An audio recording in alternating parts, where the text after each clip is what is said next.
Kunja Bihari.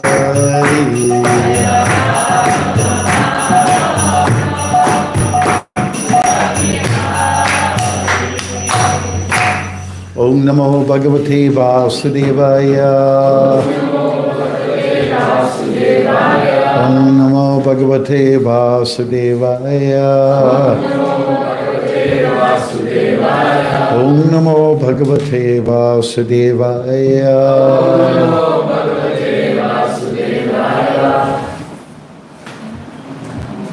What's next? Narayana? Narayana? A little bit slow and today. Slow and Okay. Oh my Lord, the all-pervading personality of God, have my respectful obeisance unto you.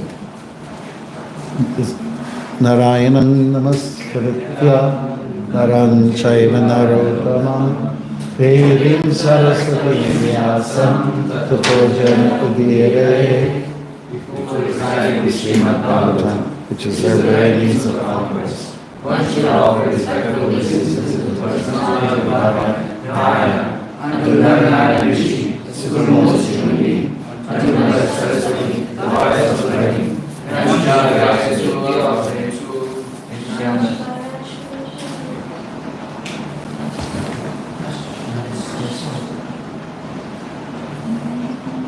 Ashtaparesha Bhadresha Yatyam Bhagavata Sevaya Bhagavati Nashti. By regular attendance and classes on the Bhagavatam, and by rendering his service to the pure devotees, all that was troublesome in the heart is almost completely destroyed. Loving service of the personality of God, whose praise with constant songs is established as an irrevocable fact. Vivalandasya Gyananjana Shalakaya Chakshuru Militam Yena Tasmai Sri Gurave Namaha. I was born in the darkest of ignorance. My spiritual master opened my eyes with the torchlight of knowledge. I offer my respectful obeisance of the day. Srila Prabhupada ki. Hare Krishna. Okay. Sorry. Don't mind. I'm doing my little drug routine here. Hare Krishna.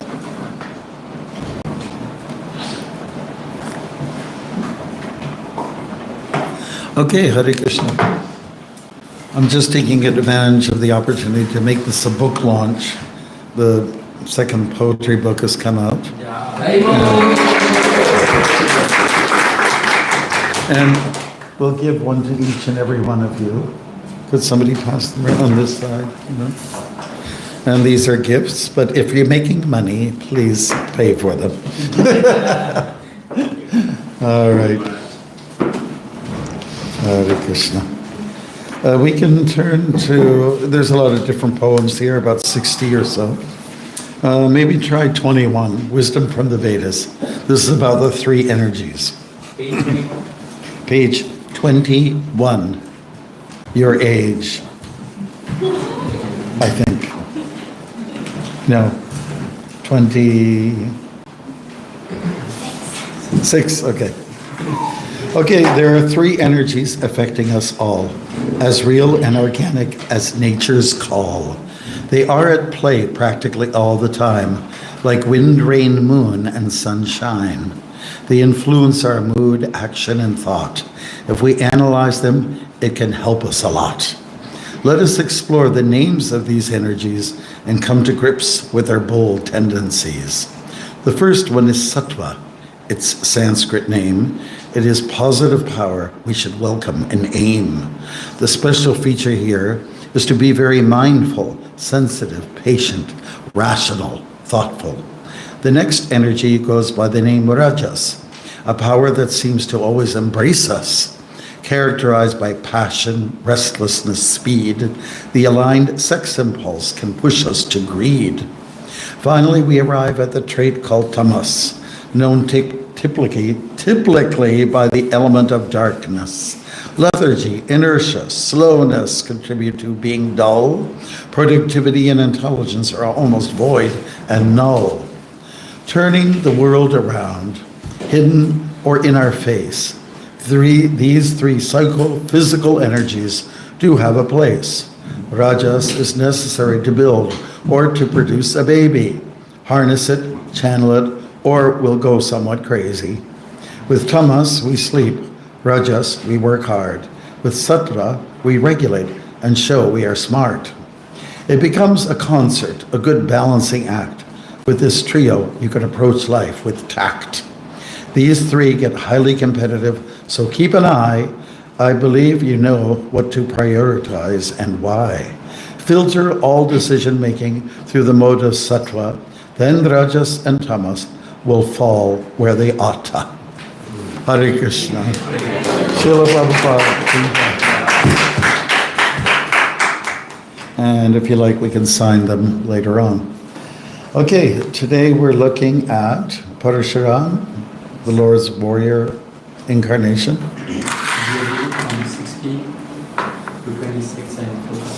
16 to 26, you say?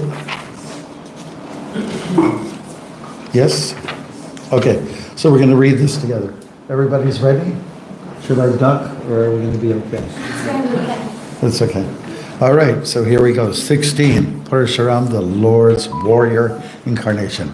King Parikshit inquired from Shukadeva Goswami, what was the offense that the Kshatriyas who could not control their senses committed before Lord Parashuram, the incarnation of the Supreme Personality of God, for which the Lord annihilated the Kshatriya dynasty again and again?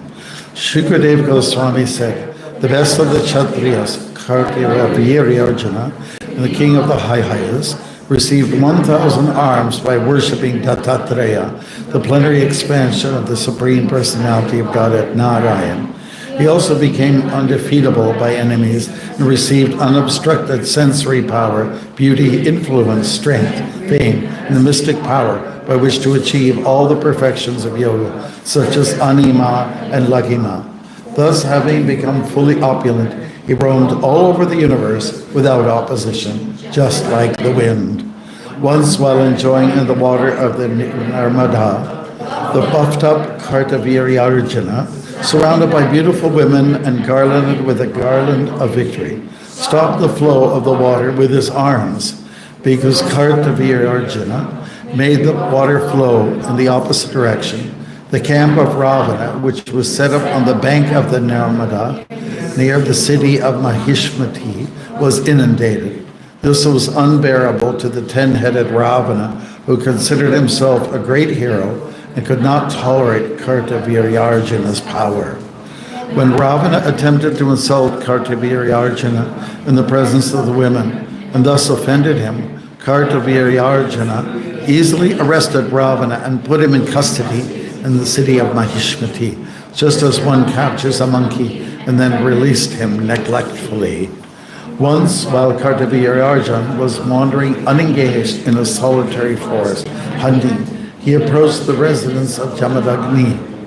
The sage Jamadagni, who was engaged in great austerities in the forest, received the king very well, along with the king's soldiers, ministers, and carriers.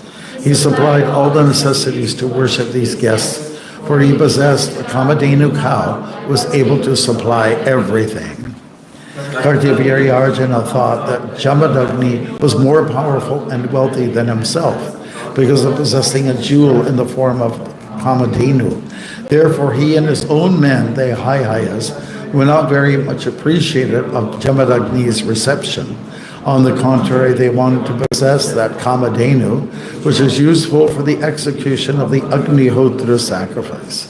Being puffed up by material power, Kartavirya Arjuna encouraged his men to steal Jamadagni's Kamadhenu. Thus the men forcibly took away the crying Kamadhenu along with their calf to Mahishmati, Kartavirya Arjuna's capital. That's it? And which verse are we doing? 25. Okay, Hare Krishna. Savairatnam tu tadrishtva Atmaishvarya Tishanayam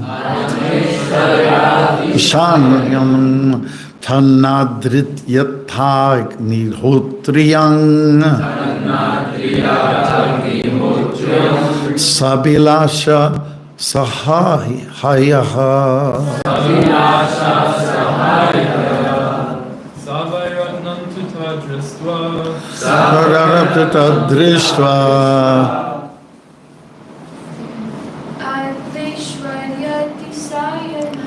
Advaishvariyati Shayanam Tanadriyatagnihotriyam Sabilasha Sahayaha Savairatnam tuta dristva Savairatnam tadrishtva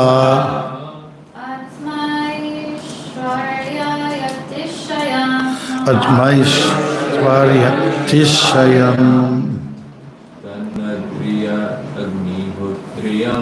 Tadnadriyatnihotriyam Sabilasha Sahaya Savairatnam tadrishtva Admaishvariyati Shayanam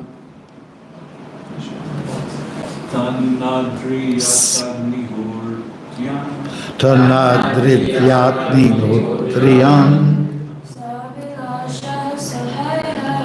Sabilasha Sahaya Sahayatnam tadrishtva Maishvariyati Shayanam Tanadriyatnihotriyam Sabilasha Sahaya Savairatnam tadrishtva Aitmashvaryati Shayanam Tanadrityagnihotriyam Sabilasha Sahaya Saha He Kartaviryarjuna Vai Indeed Ratnam the great source of wealth Tu Indeed Tat the Kamadhenu in the possession of Jamadagni Drishtva by observing Atma Aishwarya his own personal opulence Ati Shayanam which was exceeding Tat that Na not Adriyata appreciated very much Agnihotriyam in that cow which was useful for executing the Agnihotra sacrifice. Sa Abhilashaha became desirous. Sa Hahayaha with his own men. The Ahayas. Translation. Let's read it together. Okay. Kartaviryarjuna thought that Jamadagni was more powerful and wealthy than himself because of possessing a jewel in the form of the Kamadhenu. Therefore, he and his own men, the Hayas, were not very much appreciative of Jamadagni's reception. On the contrary, they wanted to possess that Kamadhenu, which was useful in the execution of Agnihotra's sacrifice. Purport by His Divine Grace A.C. Bhaktivedanta Swami Prabhupada, and not to be looked at on the screen. Okay? Jamadagni was more powerful than Kartaviryarjuna because of performing the Agnihotra Yagya with clarified butter, receive them the Kamadhenu. Not everyone can be expected to possess such a cow. Nonetheless, an ordinary man, this is possible for every milk. We have practical experience in USA. America that in our various ISKCON farms, we are giving proper protection to the and receiving more than enough milk. In other farms, the cows do not deliver as much milk as in our farms because our cows know very well that they are not going to kill them. They are happy. And they give ample milk. Therefore, this instruction given by Lord Goraksha is extremely meaningful. The whole world must learn from how to live happily without scarcity simply by producing food grains, anad bhavanti bhutani, and giving protection to the cows. Goraksha. Shir Goraksha Vanijam, Vaishya Karma Swabhavajam. Those who belong to the third level of human society, namely the mercantile people, must keep land for producing food grains and giving protection to cow. This is the injunction of Bhagavad Gita. In the matter of protecting the cows, the meat eaters will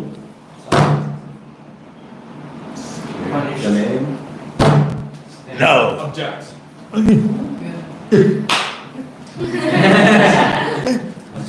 Protest. Here, I'll give you a pill. But in answer to them, we may say that since Krishna gives stress to cow, those who are inclined to eat may eat the flesh of unimportant animals like hogs, dogs, goats, and sheep, but they should not touch the life of the cows, for this is destructive to the spiritual advancement of human society.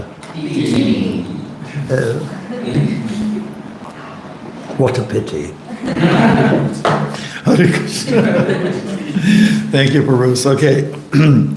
Namo Vishwaraya Krishna Pastaya Putare Sarimate Bhakti Vedanta Swamini Namade Namaste Saraswati Devi Korvani Picharini Nirashi Shishanyavati Paschatati Shatarini. Hare Krishna. Srila Prabhupada has chosen to emphasize the importance of protection of the animals and the land. We can certainly get caught up in the details of this story involving some Kshatriyas. Some are a little bit, let's say, puffed up. They have a few extra arms. My sister-in-law, who lives on Vancouver Island, lives a block and a half from what was then the only Hindu temple. And we went inside. They have programs once a month, at least then it was. We're going back 20 years or so. And she looked around at all the pictures. And she went to one of Vishnu with the extra arms, right? She says, Bhakti Maharaj? I said, yes. And I went over to her. Why the extra arms? And I said, well, if somebody has extra arms, they can do so much more than just with 2 arms. It's actually an opulence. It's a great gift. Oh, I get it. All right. So we're not going to talk so much about those characters that are outlined here, but we will be talking a little bit about protecting the animals, and especially the cows. And let's not be sexist. We have to talk about the bulls too, okay? Because you can't have babies without the guys. It's just the way it works. And we shouldn't forget that. Okay, and the milk comes when there's impregnation, that's when it comes. But after some time, it's just not going to happen because, it all kind of registers in the cow's, mechanism, brain power, I guess it is, that, a baby is coming, so more milk has to be out there. It all kind of works out in a very biological way. Okay, now why do cows need to be protected? Because they are, number one, that what they produce is something that's vital as an ingredient for yagyas, sacrifices. And sacrifices are important for people. If people say, oh, you're wasting all this money on ghee and all this, many people are starving. But, if you don't have an element of sacrifice in your life, if there's no spiritual component at all, what are you living for? Why should we just kind of preserve our bodies when there isn't anything to live for? There's no God. You're going to die. You live to die. Really, that's the atheist philosophy. And try to make the best use of it while you're at it. Doesn't get you very far, does it really? It does. What is your objective? What is your goal? Well, I'm just here to survive. Really? Come on. Atata Brahma Jignasa means we've gone through many lifetimes. Now you've got the human form of life.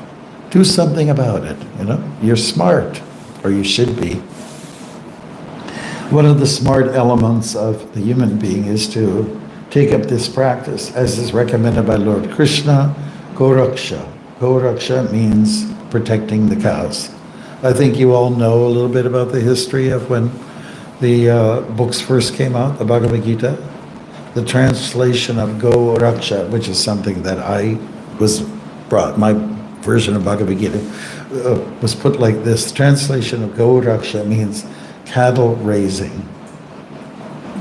Now do you understand the difference between cattle raising and what was changed to cow protection? Cattle raising indicates we're going to raise the animals for the slaughter. Right? So there's a difference there. When Prabhupada saw this, after it was edited, after it was published, he said, I don't think this is not correct, He wanted to make it very clear to people that Goraksha means cow protection. Protection of the cow and the bull are what we're really talking about here, not cattle raising. That's the wrong terminology, right? So it's been changed, and that's one of the responsibilities of our editors, is to make sure that there's responsible editing of the books that Prabhupada has put out there. Recently, I was in one temple, I'm trying to think where it was, and I was given an older version of the Bhagavatam. You were with me, right? We were in one of the temples, and they gave me an old version of, from like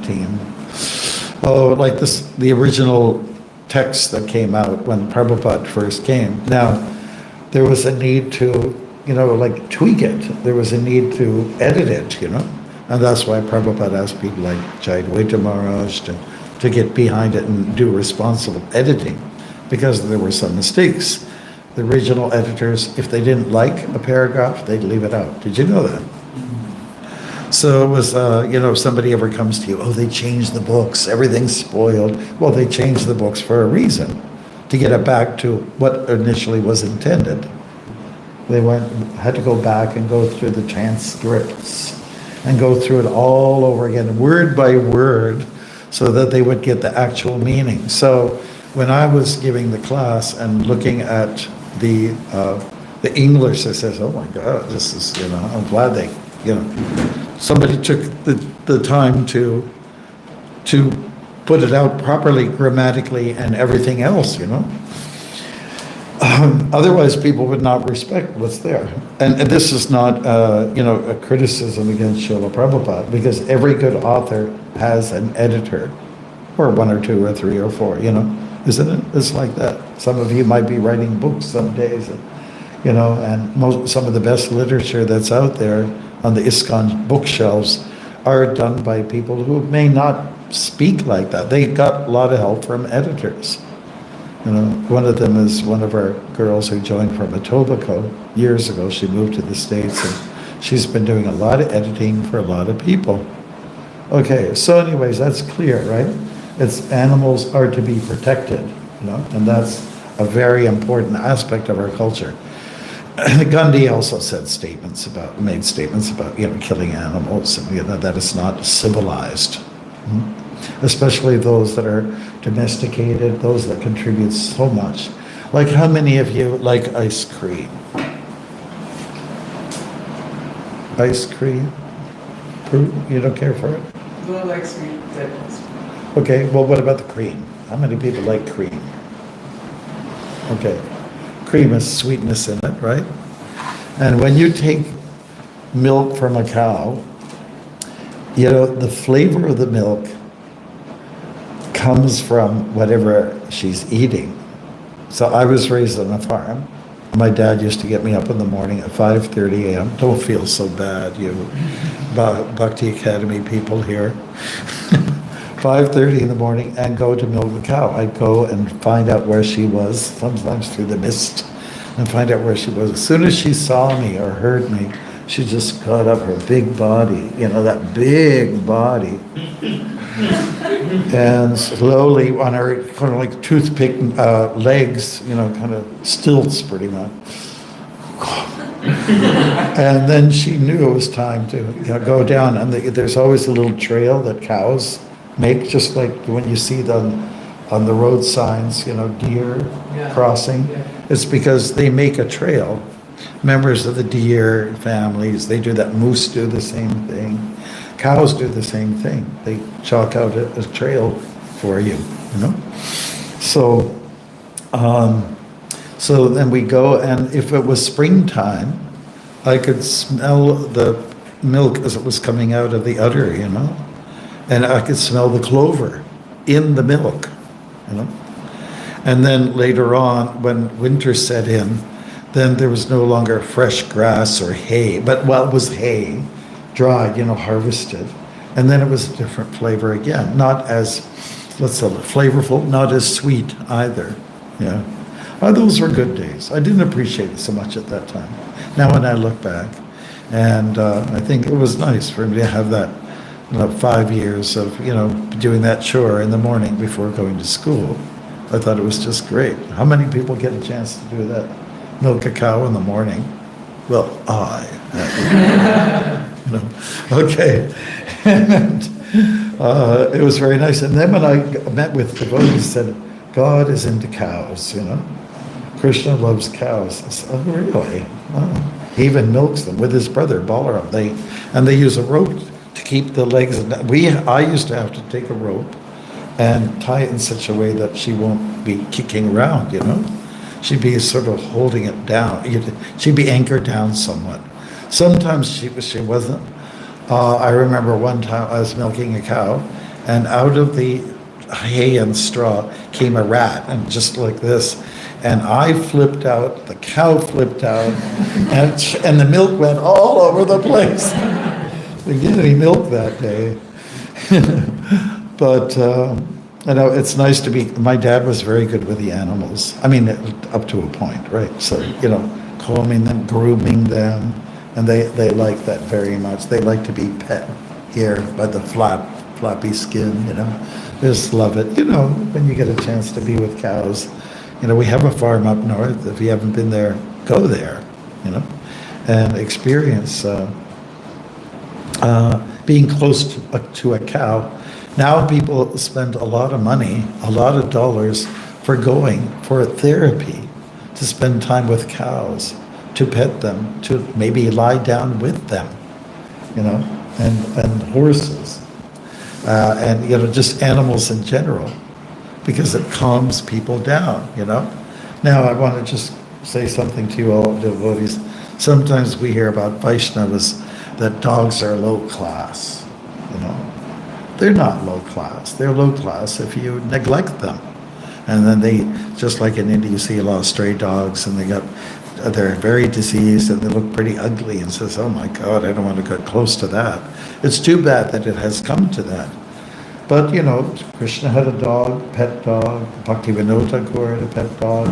And the story of Shivananda Singh, who organized parikrama during Chaitanya's time, there was a dog that followed him, the whole crew. They didn't know where he came from. But that's the way dogs are sometimes. They just come. So I don't think we should marginalize the power of the animals, You get a chance to serve them. A lot of people don't have kids anymore, and they say, I'll just get a dog or a cat or a canary, and I'll look out. So at least they have something to serve. So I don't think we should marginalize and say animals are bad, they're dirty. They may not be the place for being in the house necessarily, but there is a place for animals, And animals, dogs have been known to protect, and so many animals, so many creatures have gone.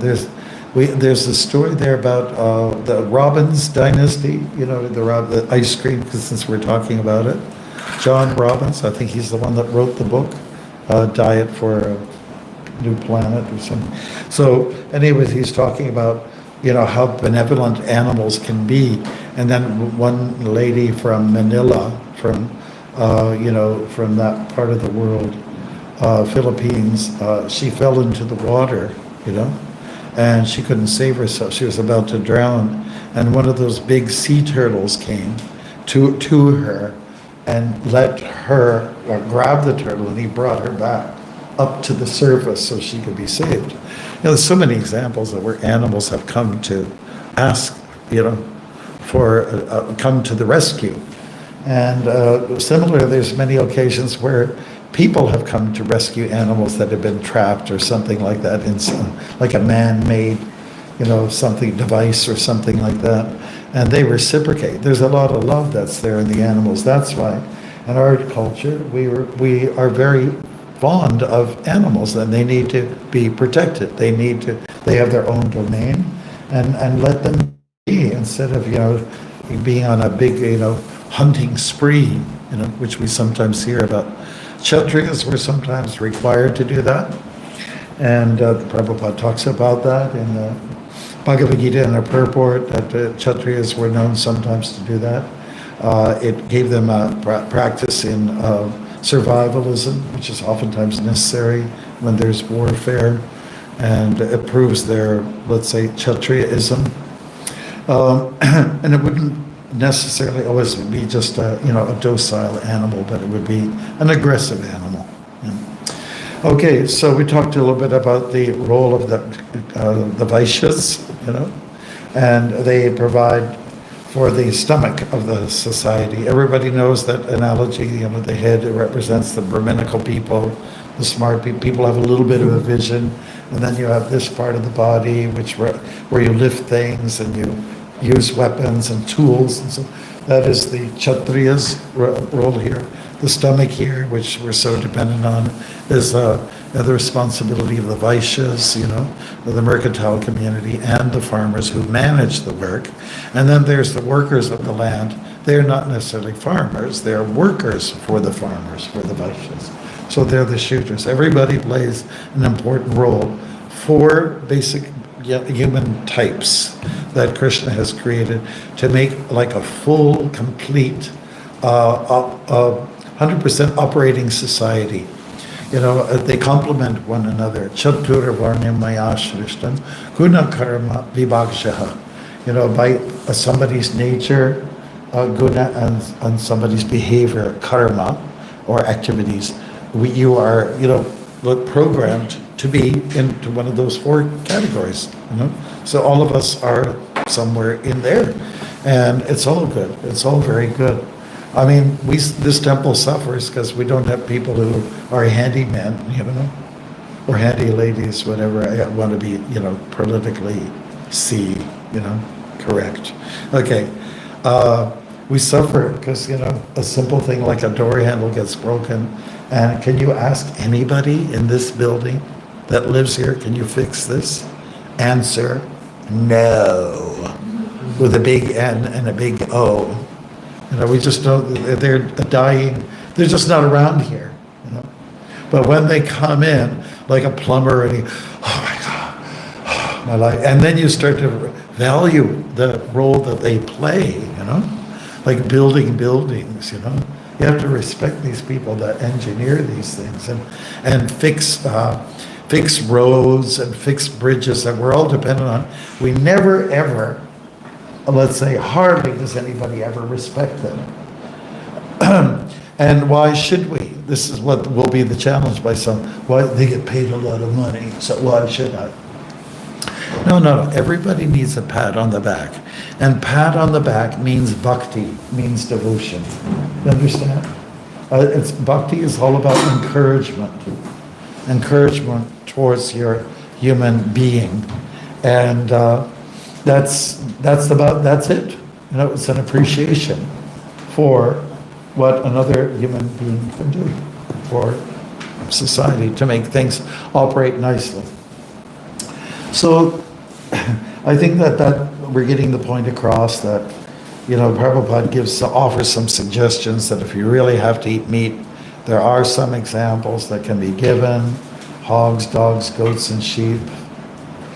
Hare Krishna. Or another option could be, if you really want to eat meat, there's porcupines, there's snakes, there's turtles. Can you imagine, going through that? Hare Krishna. Can you imagine? No. All right, but there are other. But keep the cows and the bulls alone. If you want to draw some lines, that's where you draw the lines. Don't kill those animals. So that is the culture that we've embraced. There's a high level of reverence and adoration given towards the cow and the bull. The bull represents Dharma, like it's in our play that you're going to see one day after everyone learns their lines. Okay. And you'll see that this is where the holy cow, that expression, holy cow, which is kind of a derogatory term, it could be, and people used to make fun of, our culture and our habits. When we first got in this building, we opened up one of the walls, which was near the men's washroom, where the two chairs are, and there's the mirror. And out of the wall came an old newsletter from the people who were, this evangelical church community that was running it. So I was reading some of the articles, and they said, we have been sending missionaries out to India to deal with the savages. Can you imagine? This is like in the 40s or 50s, to deal with the savages. And who were the savages? Well, the bulk of the people were people who followed the Hindu culture, some level of Vedic Dharma, right? So that was the attitude. And when I joined the movement, my dad, who was a great soul, he said, oh, India, why should we follow India? People are starving there. And, they're letting the cows eat all the good crops, and there's snake charmers and things like that. That was the profile of India in those days. Now it's become a nuclear power. Now people are looking at the respecting, they like the current leader. So the attitudes have changed. But what do you expect after the British rule was there? They left people quite impoverished, So you have to get the whole picture, You have to get the whole picture. And so, holy cow, well, that was a drug. How can you worship a cow? Come on. We eat them. We eat them and we put them in a bun. Hare Krishna, spirit soul. This guy's been bread, and you put a slice of meat in there, or ground up, and that's a burger. Hare Krishna. Eat your animals, And so that is the attitude. You can't worship cows, you got to eat them, man. This is quite derogatory, quite demonic, wouldn't you say? I think everyone in this room would agree to that post here. Okay, so, because Srila Prabhupada was seeing to it that there would be farm communities that would flourish. Not all of our efforts have been successful, but some of them have. It's not an easy task nowadays. If I ask any of you, can you be a farmer? How many people would be interested in being a farmer? Okay. Are you prepared to go broke? Okay, well that's what happens. Because I've met people on the road. Well, during my walks, one man, he stopped over, pulled over, and he talked with me for quite some time, and he liked what I was doing. This walk. This was in the prairies, and he said, nowadays, if you give your farm to your son, he can't make it work. The conditions are so constraining that you won't be successful. Therefore, supplements are, like subsidies are required from the government. So it's not a profitable thing. Even if you just don't deal with cows or bulls, but you just deal with land, like grow grains or canola or whatever, it's hard. And then you have to have so much of it. So it's difficult. So this man was saying, well, I was really struggling with my farm. And then we found oil. Now I'm doing very well. So isn't it unfortunate that we can't take care of, deal with the surface of the earth and the animals that trample on it and contribute to it? It seems like profit comes from drilling in, digging in, and pulling things out. So those are a few of the remarks that Prabhupada's making about the importance of trying to work with the land and the animals. The name of the word Govinda, one of Krishna's names, means what? Protector of the and senses. senses, cows, and land. Okay, or let's say animals. And Gopal is another name of Krishna. It means he is the pal of the go. He's the buddy. He's the protector. And the only time that Krishna was a little offensive, which Radharani took offense to, is when Krishna killed Aristasura, the bull. And she criticized him. She said, "You're so offensive. You killed a bull, and a bull represents Dharma. How could you?" She got on his case. All right, so we are members of ISKCON, devotees of Krishna, are defenders of these animals that give so much to us. And there's so much more we can say on this topic, but I want to honor the time. And so thank you very much. Hare Krishna. We'll leave the period for your questions, and let's go for it. Si, senor. I just find a question. When devotees, they have pets like dogs, but sometimes dog food that they give, they have meat and stuff in it. Yes, that's So, right. what's your thought? My thoughts are that it's superior if the dog can be raised on some other kind of food like prasad. Some dogs are prone to do that, but a lot of them can't live on that. They need let's say, these canine creatures desire. So I know that there is some food for vegetarian dogs out there in the market, and in some cases that's the case for people. Some devotees, they feel that they have to go for the canned food, and it's unfortunate, but it's their choice. It's not the best thing. We're reading about the three energies. It's not the most sattvic thing to do, but maybe it's more rajas and tamas in that category. So whenever you're making a decision in life, think about, what I'm about to do here, am I channeling or filtering my thoughts while I'm processing through sattvagun, rajagun, and tamagun? Okay. I mean, there's difficult situations. Here's another scenario. Okay, a woman, she has to work. Her husband died. She has no source of income. She has to work at McDonald's or something like that. She doesn't eat the stuff. She says, "Maharaj, what should I do?" So I said, well, probably the best thing you could do is just, your duty is to take care of your family, to feed them. So that's what you have at this moment, I wouldn't drop out at this moment and then be dependent on the government. That's kind of tamagun, isn't it?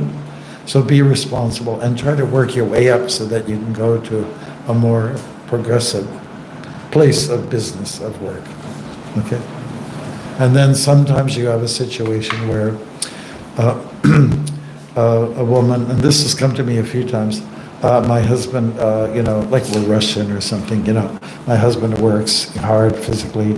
He needs his meat, and I'm a devotee. He's not necessarily a devotee, and we have children. And so what am I supposed to do? Not feed my husband? Should I go for a divorce? What do you think? I think you have to stick to along the lines of Dharma. And you have to take care of him, who's taking care of you, and taking care of the kids.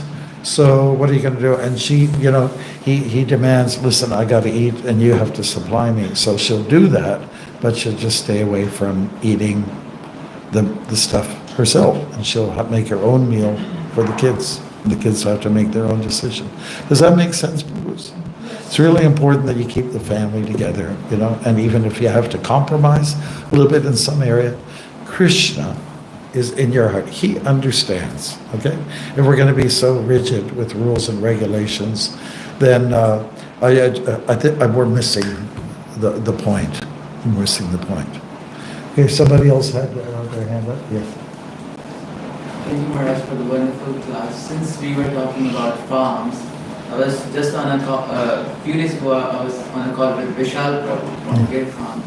And he was mentioning that, especially in today's time, the government is not favorable for all these things. Yeah. And he was mentioning specifically that it's so easy to sell a cow for slaughter than to sell the pure milk. Like, Yeah. that's Yeah. technically illegal over here. We cannot sell the Yeah, milk there. that's right, that's right. It's very demonic. And on top of that, it takes a lot of time to raise a cattle, let's say, not cattle raising, but Cows, bulls. yes, to raise cows and Herd. feeding them. Their feed is so expensive. Yeah. So it even for some cases, devotees who want to open farms, it even resistance because Mhm. in the very beginning it needs a lot of investment. Yeah. What would you suggest, Maharaj, in this case? Well, what could work is a collective effort, and that then it might work out. But most of the farms you see, they need to be subsidized. Many, even like 100 acres or something, or 50 acres, you can't make it work. You have to have a job on the side to make it work. To have a ranch or something like that. It's very difficult right now. The current culture doesn't support animals, but it does support rock concerts, does support all kinds, pornography. It does support smoking, vaping. It does support, you can fool around a little bit. You don't have to get married. You can have a different partner every time. That the culture does support all those things, but when it comes to being clean and proper and being dharmic, that's very discouraged. Hence, we live in the age of Kali. Yeah, that's right. It's terrible. It's terrible. We want to try to change it, but we're planting seeds. Maybe it'll come one day. Yes, Ruth? We surely have some of our friends or family who is who eats meat. Yeah. Because they like meat, or maybe they are trying to fulfill their protein goal or whatever. How can we explain them that? Explain to them. Yeah, to them, like the meat is not for us. Like, how can we preach to them? Well, there's a few arguments there, and we don't have so much time now. Protein comes from many other sources, not just meat. First of all, you can point out that many people have had all kinds of diseases, cancer, heart failure, from eating red meat. Doctors will talk about it like that now. So protein comes from a lot of things like lentils and dals and beans and things like that. Pretty much everybody likes that. So that's one argument against it. We are supposed to be creatures that enjoy a vegetarian diet or a vegan diet, and our teeth are meant basically for cutting, like a cow or a bull with the grass, chewing, as opposed to carnivores who their teeth are designed for tearing. We can't do that, right? Our intestinal tract is also quite long, which is quite typical of herbivores, But then when it comes to carnivores, they have a very shorter intestinal tract, which allows for a quick, let's say, discharge. So you just have to look at some of the scientific, biological support for humans that are supposed to be of the vegetarian genre. Those are just the arguments we could take. Okay, anything else, Barutz? I think we should stick to our schedule.